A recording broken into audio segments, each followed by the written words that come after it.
allá, aquí les traigo un nuevo video donde aprenderemos a aplicar el teorema del seno y el teorema del coseno. Acá les traigo un breve resumen de lo que dice cada teorema, de las fórmulas de cada teorema. Nosotros anteriormente siempre trabajamos con triángulos rectángulos, como es en este caso, y aplicábamos las razones trigonométricas de seno, coseno y tangente. Pero ahora aprenderemos a ver cómo desarrollar un problema cuando el triángulo no es rectángulo, y es como en este caso un triángulo acutángulo o un triángulo obtusángulo. Para eso vamos a aplicar el teorema del seno o el teorema del coseno. Tanto ambos teoremas, el teorema del seno y el teorema del coseno, utilizan la relación entre los lados de un triángulo y los ángulos de un triángulo. Algo muy importante es que cada lado siempre se va a relacionar con el ángulo opuesto al lado. Por ejemplo, en el teorema del seno se relacionan los lados del triángulo con los senos de los ángulos opuestos. Por ejemplo, como dice acá, dice que A sobre el seno de alfa, es decir, el seno del ángulo opuesto, es igual a B sobre el seno de beta, que es igual a C sobre el seno de Y, ¿sí? Entonces, acá esta igualdad la podemos utilizar las tres juntas, pero generalmente se utilizan dos igualdades, es decir, lo podemos utilizar así, la igualdad entre dos lados, o así, o así. Generalmente nunca se utilizan las tres juntas, sino se utilizan de a dos, estas dos o estas dos, ¿sí? El teorema del coseno también involucra, estas tres fórmulas son iguales, lo que pasa que va a depender del ángulo con el que estemos trabajando. Por ejemplo, si trabajamos con el ángulo alfa, es decir, que el primero va a ser A, como dice acá. A al cuadrado, es decir, el lado A al cuadrado es igual a B al cuadrado más C al cuadrado, es decir, la suma de los cuadrados de los otros dos lados que faltan, ¿sí?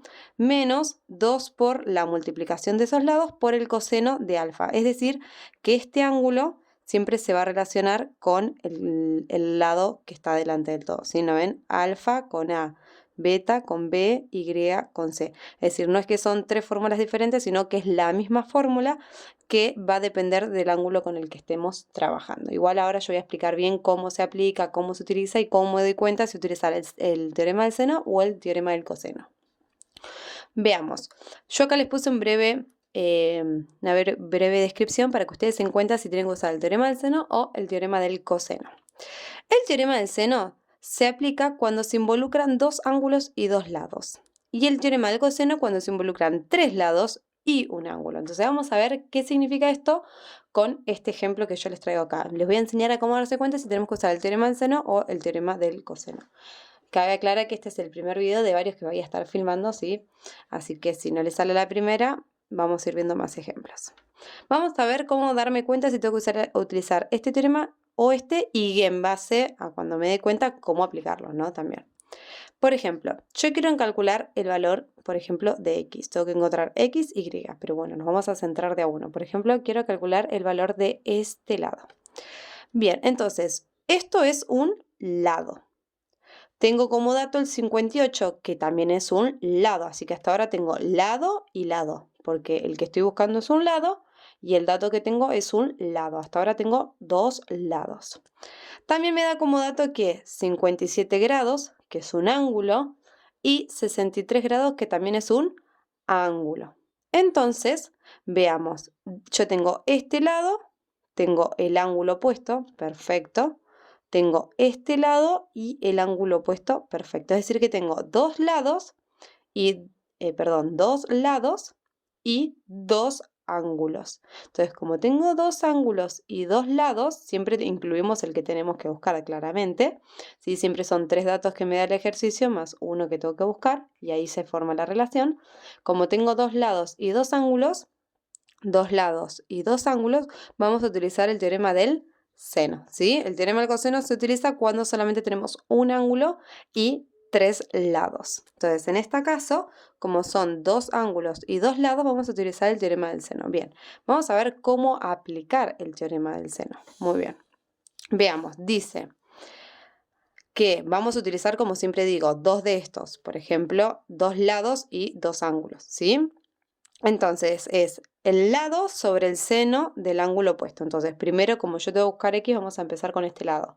Entonces, me va a quedar x sobre el seno del ángulo opuesto. Entonces, sobre el seno de 57. Entonces, acá me va a quedar. Veamos, arranquemos, me va a quedar x sobre el seno del ángulo opuesto, es decir, el seno de 57. Ahí armé la primera razón. Tienen que ser dos razones. Entonces ahí armé una razón y ahora vamos con la otra.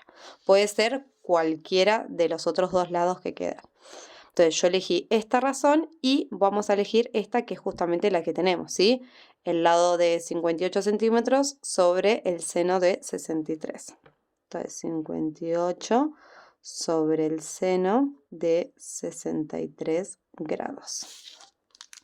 Entonces, ¿no ven que ahí generé una igualdad de dos razones? ¿Sí? Entonces, ahí ya apliqué el teorema del seno.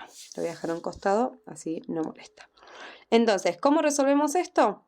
Yo tengo que encontrar el valor de x, así que este seno de 57 que está dividiendo lo vamos a pasar al otro lado multiplicando. Entonces me va a quedar x es igual a 58 sobre el seno de 63 grados por... Entonces, este lo paso, seno de 57 grados. Muy bien, ahora súper fácil porque ya queda calcularlo nada más. Entonces, yo generalmente pongo todo así en la calculadora científica, ¿sí? Me descargo una calculadora en el celular y pongo todo esto en la calculadora científica. Si ustedes lo quieren hacer por partes, bueno, hacen 58 dividido seno de 63 grados, así como está en la calco, y les va a dar 65,094921, es decir, le va a dar un número muy largo, redondeamos, por el seno de 57 que es 0,83867 y van redondeando. A mí, en lo personal, me gusta aplicar todo esto en la calculadora porque disminuimos el error. Porque acá como hay tantos decimales y al cortarlos, esos decimales generan un mínimo error en el resultado. Si no les va a dar exactamente el resultado que es, va a tener unos decimales de error. Por eso yo generalmente todo esto lo hago en la calculadora o utilizo ANS, que es el resultado anterior. Por ejemplo, hago 58 dividido el seno de 63 igual, y después directamente por el seno de 57, es decir, utilizo el resultado anterior con todos sus decimales y lo multiplico directamente por el seno de 57, pero ustedes lo hacen como quieren, o lo van haciendo por pedacitos o como hagan como yo, que pongo todo esto en la calculadora, ¿sí? Entonces eso les va a dar 54,59, creo que. Yo como acá no tengo la calculadora, lo hice anteriormente. Porque no me acuerdo si era 69 o 59. Bueno, muy bien. Ahí ya encontramos el primer dato que yo estaba buscando. Ahora vamos a buscar Y. Entonces, como Y de vuelta es un lado, ¿sí? Ahora, ¿qué va a pasar? Si yo quiero aplicar esto, tengo este lado, pero ¿qué necesitaría? El ángulo opuesto, porque recuerden que cada lado se involucra con el ángulo opuesto. Entonces ustedes dicen, bueno, ya está, no lo puedo hacer. No, es súper fácil porque como yo tengo dos ángulos, este ángulo, el ángulo B, este ángulo, lo puedo encontrar súper fácil porque yo sé que la suma de los ángulos interiores, de los ángulos internos de cualquier triángulo es 180. Entonces, ¿qué tengo que hacer? A 180, que es el total, le vamos a restar los dos ángulos que ya tengo, así me da el que falta, ¿sí? Nosotros sabemos que 63 grados más 57 grados más el ángulo B, todo esto me da 180, ¿sí? Por suma de ángulos interiores. Entonces, ¿qué significa? Que si yo hago AB, así le hago 180 menos 63 menos 57 grados, me va a dar el ángulo B. Es decir, hago 180 menos 63 menos 57, eso me va a dar 60 grados. Y ahí ya calculé el ángulo B. Entonces, B es 60 grados. Entonces, ahora sí, continuamos y podemos seguir haciendo el ejercicio. Entonces ya tengo el lado I, que es el que tengo que averiguar, con su ángulo opuesto, y estos dos que ya los tengo, el lado con su ángulo opuesto. Entonces, si aplicamos me va a quedar I sobre el seno de 60, que eso es igual a 58 sobre el seno de 63. Y ahí aplicamos otra igualdad del teorema del seno. Perfecto. Ven que es súper fácil. Ahora, de vuelta, como estoy calculando y, el seno de 60 que está debiendo lo vamos a pasar al otro lado multiplicando. Me va a quedar 58 sobre el seno de 63 grados por el seno de 60 grados. Acá de vuelta, ustedes lo pueden ir haciendo de pedacitos. Yo generalmente lo coloco todo así como está en la calculadora para evitar el mínimo riesgo de error, ¿sí? Entonces hacen 58 el seno de 63 igual, lo multiplican por el seno de 60 y les va a quedar 56,37. Y ahí ya calculamos el valor de Y. Y ya tenemos los tres lados y los tres ángulos. Así que ya desarrollamos, ya resolvimos todo este triángulo. Así que bueno, igual voy a subir más videos explicando también con el teorema del coseno y aumentando claramente la dificultad. Pero bueno, espero que este video les haya servido un poquito más para su aprendizaje. Cualquier cosa me comentan. Saludos.